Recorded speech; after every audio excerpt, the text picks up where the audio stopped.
ਭਾਰਤ ਮਾਲਾ highway project ਲਈ ਮਲੇਰਕੋਟਲਾ ਦੇ ਨੇੜਲੇ ਪਿੰਡਾਂ ਦੀ ਉਪਜਾਊ ਜ਼ਮੀਨਾਂ ਨੂੰ ਕਾਰਪੋਰੇਟਾਂ ਨੂੰ ਦੇਣ ਦੇ ਕਿਸਾਨਾਂ ਨੂੰ ਸਹੀ ਮੁਆਵਜ਼ਾ ਨਾ ਮਿਲਣ ਕਰਕੇ ਅੱਜ ਭਾਰਤੀ ਕਿਸਾਨ ਯੂਨੀਅਨ ਏਕਤਾ ਉਗਰਾਹਾਂ ਵੱਲੋਂ ਗਰੇਵਾਲ ਚੌਂਕ ਵਿਖੇ ਧਰਨਾ ਲਗਾ ਕੇ ਦਿੱਲੀ ਲੁਧਿਆਣਾ ਹਾਈਵੇ ਜਾਮ ਕਰ ਦਿੱਤਾ। ਕਿਸਾਨ ਆਗੂ ਕੁਲਵਿੰਦਰ ਸਿੰਘ ਭੂਦਨ ਨੇ ਕਿਹਾ ਕਿ ਕਾਰਪੋਰੇਟਾਂ ਵੱਲੋਂ ਕਿਸਾਨਾਂ ਦੇ ਦੁਕਾਨਦਾਰਾਂ ਨੂੰ ਮੁਆਵਜ਼ਾ ਇਕਸਾਰ ਨਹੀਂ ਦਿੱਤਾ ਜਾ ਰਿਹਾ ਅਤੇ ਜ਼ਮੀਨਾਂ ਤਕਸੀਮ ਨਾ ਹੋਣ ਕਰਕੇ ਜਿਸ ਦੇ ਕਬਜ਼ੇ ਜ਼ਮੀਨ ਆਉਂਦੀ ਹੈ ਉਸ ਨੂੰ ਮੁਆਵਜ਼ਾ ਨਹੀਂ ਮਿਲ ਰਿਹਾ, ਸਗੋਂ ਸਾਰੇ ਹਿੱਸੇਦਾਰਾਂ ਨੂੰ ਸਰਕਾਰ ਮੁਆਵਜ਼ਾ ਦੇ ਰਹੀ ਹੈ, ਜੋ ਕਿ ਗਲਤ ਹੈ।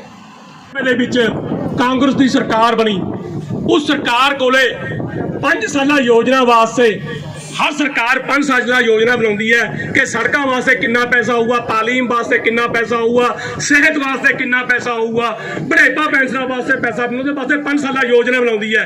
तो सरकार को पैसा नहीं सी, वो पैसा या तो वर्ल्ड बैंक को उधार ले सकती थी, लेकिन वर्ल्ड बैंक ने भी हिंदुस्तान को इनकार करता कि थोड़ा भाई पौधा हो गया हूँ, जिमें साहूकार इनकार कर दिता है। तो उस वक्त मनमोहन सिंह जी को गए ਜਿਹੜੇ उस वक्त PM नहीं सी, उन्होंने कहा गया भी कुछ सोचा जाए। तो उस वक्त मल्टीनेशनल कंपनियों गल की मनमोहन सिंह जी ने, वो गल ये की कि तुसीं सानू प्रवेश दवो, इन्हां शर्तां दे अधीन असीं तुहानूं 5 साला योजना वास्ते पैसा देवांगे। वो जिहड़ियां योजनावां वास्ते शर्तां रखियां मल्टीनेशनल कंपनियां ने, उस तो शुरू तो लैके हुण तक इंनियां टाइट हो गईयां कि साडा एक भला बंदा भी अगर हिंदुस्तान का CM बन जाए, PM बन जाए, असी उन्हां चीज़ां नूं हल नहीं कर सकते। साडे मुल्क के जिम्मेवारां ने इस मुल्क दे विच अजिहे फैसले किए हुए ने कि वह सानूं भुगतना, उहदा हल इक्को एक है कि तगड़े होके इन्हां लोगों के खिलाफ संघर्ष विढ़िया जाए, इन्हां दे नक च दम लिआंदा जाए, यही इसका हल है। यही गल जोगिंदर सिंह उगराहां साहब ने कही थी। एड्डी बड़ी सोच, एड्डी बड़ी थिंकिंग उस इंसान की। रही गल ये कि साडे मुल्क के अंदर, साडे सूबे के अंदर मिसाल के तौर पर एक फैसला होया कि प्लास्टिक वाले लिफाफे नहीं, कांग्रेस की सरकार बनी, उस सरकार को 5 साला योजना वास्ते हर सरकार 5 साल योजना बनाती है कि सड़कों वास्ते कितना पैसा होगा, तालीम वास्ते कितना पैसा होगा, सेहत वास्ते कितना पैसा होगा, बढ़ेपा पेंशन वास्ते पैसा वास्ते 5 साल योजना बनाती है। तो सरकार को पैसा नहीं सी, वो पैसा या तो वर्ल्ड बैंक को उधार ले सकती थी, लेकिन वर्ल्ड बैंक ने भी हिंदुस्तान को इनकार करता कि थोड़ा भाई पौधा हो गया हूँ, जिमें साहूकार इनकार कर दिता है। तो उस वक्त मनमोहन सिंह जी को गए ਜਿਹੜੇ उस वक्त PM नहीं सी, उन्होंने कहा गया भी कुछ सोचा जाए। तो उस वक्त मल्टीनेशनल कंपनियों गल की मनमोहन सिंह जी ने, वो गल ये की कि तुसीं सानू प्रवेश दवो, इन्हां शर्तां दे अधीन असीं तुहानूं 5 साला योजना वास्ते पैसा देवांगे। वो जिहड़ियां योजनावां वास्ते शर्तां रखियां मल्टीनेशनल कंपनियां ने, उस तो शुरू तो लैके हुण तक इंनियां टाइट हो गईयां कि साडा एक भला बंदा भी अगर हिंदुस्तान का CM बन जाए, PM बन जाए, असी उन्हां चीज़ां नूं हल नहीं कर सकते।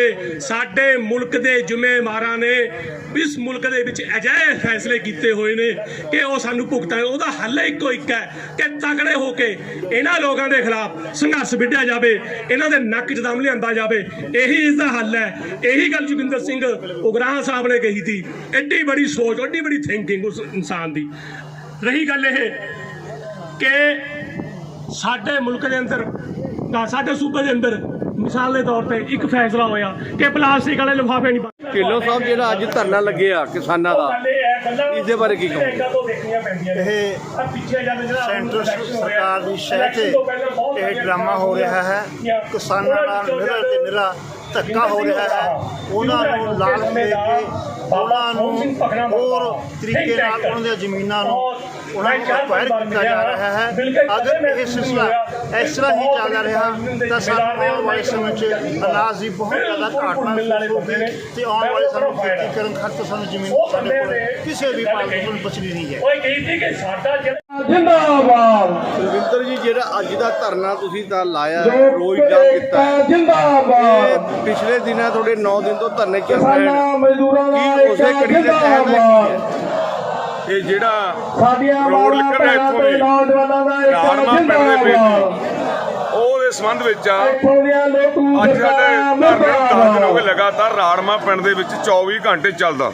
ਬਾਕੀ ਗਿਣਤੀ ਭਰਾਵੋ ਪਿੰਡਾਂ ਨੂੰ ਇੱਥੇ ਬੇਨਤੀ ਆ ਦੇ ਐਸਡੀਐਮ ਨਾਲ ਕੁਝ ਪਿੰਡਾਂ ਦੋ ਵਾਰੀ ਮੀਟਿੰਗ ਹੋ ਚੁੱਕੀ ਹੈ, ਕੋਈ ਸਿੱਟਾ ਨਹੀਂ ਨਿਕਲਿਆ। ਗਿਣਤੀ ਨਹੀਂ ਨੋਟ ਹੋਈ ਕਿਉਂ ਸਾਰੇ ਜਿਹੜੇ ਉੱਥੇ ਘਰ ਆ ਰਹੇ ਆਪਣੀ ਨੇ ਗਿਣਤੀ ਆਪੋ ਆਪਣੇ ਜਦ ਇਲਾਕਾ ਵਾਲਿਆਂ ਕੋਲੇ ਦੁਕਾਨਾਂ ਆ ਰਹੀਆਂ ਨੇ ਜ਼ਰੂਰ ਉਹਨਾਂ ਨੂੰ ਪੈਸੇ ਨਹੀਂ ਮਿਲ ਰਹੇ ਕਮਰਸ਼ੀਅਲ ਦੇ, ਜਦ ਕਿ ਜਿਹੜਾ ਬਿਜਲੀ ਦਾ ਬਿੱਲ ਆਉਂਦਾਗਾ ਉਹ ਉਹਨਾਂ ਨੂੰ ਕਮਰਸ਼ੀਅਲ ਦਾ ਆ ਰਿਹਾ। ਦੁਕਾਨਾਂ ਦਾ ਜਿਹੜਾ ਰੇਟ ਆ ਉੱਥੇ ਦਾ 10 ਲੱਖ ਰੁਪਇਆ ਵਿਸਵੇ ਦਾਗਾ, ਜਿਹੜਾ ਕਿਸਾਨਾਂ ਨੂੰ ਦੇ ਰਹੇ ਨੇ ਜਾਂ ਦੁਕਾਨਦਾਰਾਂ ਨੂੰ ਦੇ ਰਹੇ ਨੇ ਉਹ ਦੇ ਰਹੇ ਨੇ 60,000 ਰੁਪਇਆ ਵਿਸਵੇ ਦਾ। ਤੇ ਬਹੁਤ ਧੱਕਾ ਕਰ ਰਹੀ ਆ ਸਰਕਾਰ ਇੱਥੇ ਦੀ। ਤੇ ਦੂਜੀ ਗੱਲ ਉੱਥੇ ਤਕਸੀਮ ਨਹੀਂ ਹੋਈ ਵੀ, ਦਾਦੇ ਪੜਦਾਦਿਆਂ ਰਾਹੀਂ ਜ਼ਮੀਨ ਪਈ ਹੈਗੀ। ਉਹ 10 ਵਿਗੇ ਜ਼ਮੀਨ ਦੇ ਵਿੱਚ ਜਿਹੜੀ ਜ਼ਮੀਨ ਆ ਜਿਹਦਾ ਕਬਜ਼ਾ ਉਹਦੀ ਜਾ ਰਹੀ ਆ, ਪੈਸੇ ਉਹ 30 ਬੰਦਿਆਂ ਦੇ ਖਾਤੇ 'ਚ ਪੈ ਰਹੇ ਨੇ, ਜਿਹੜੇ ਉਹ ਦੂਜੇ 30 ਬੰਦੇ ਨੇ ਉਹ ਜ਼ਮੀਨ ਨੌ ਨਹੀਂ ਕਰਾ ਰਹੇ, ਉਹਨੂੰ ਕਿਤੇ ਜ਼ਮੀਨ ਨਹੀਂ ਛੱਡ ਰਹੇ। ਕਿਉਂ ਸਾਡੀ ਮੰਗ ਆ ਇਹ ਵੀ ਜਿਹੜੇ ਕਿਸਾਨ ਦਾ 10 ਵਿਗੇ ਤੋਂ ਰੋਕਦੇ ਹੋ ਇਹਨੂੰ ਕਿਤੇ ਇਹਦੀ ਕਾਗਜ਼ਾਂ ਪੂਰੀ ਕਰਕੇ ਦੇਵੋ। ਇਹਦੇ ਵਿੱਚ ਤਾਂ 1 ਵਿਗੇ ਦੇ ਪੈਸੇ ਆਏ, ਬਾਕੀ 9 ਵਿਗਿਆਂ ਦੇ ਪੈਸੇ 30 ਬੰਦਿਆਂ ਨੂੰ ਪੈ ਚੁੱਕੇ ਨੇ।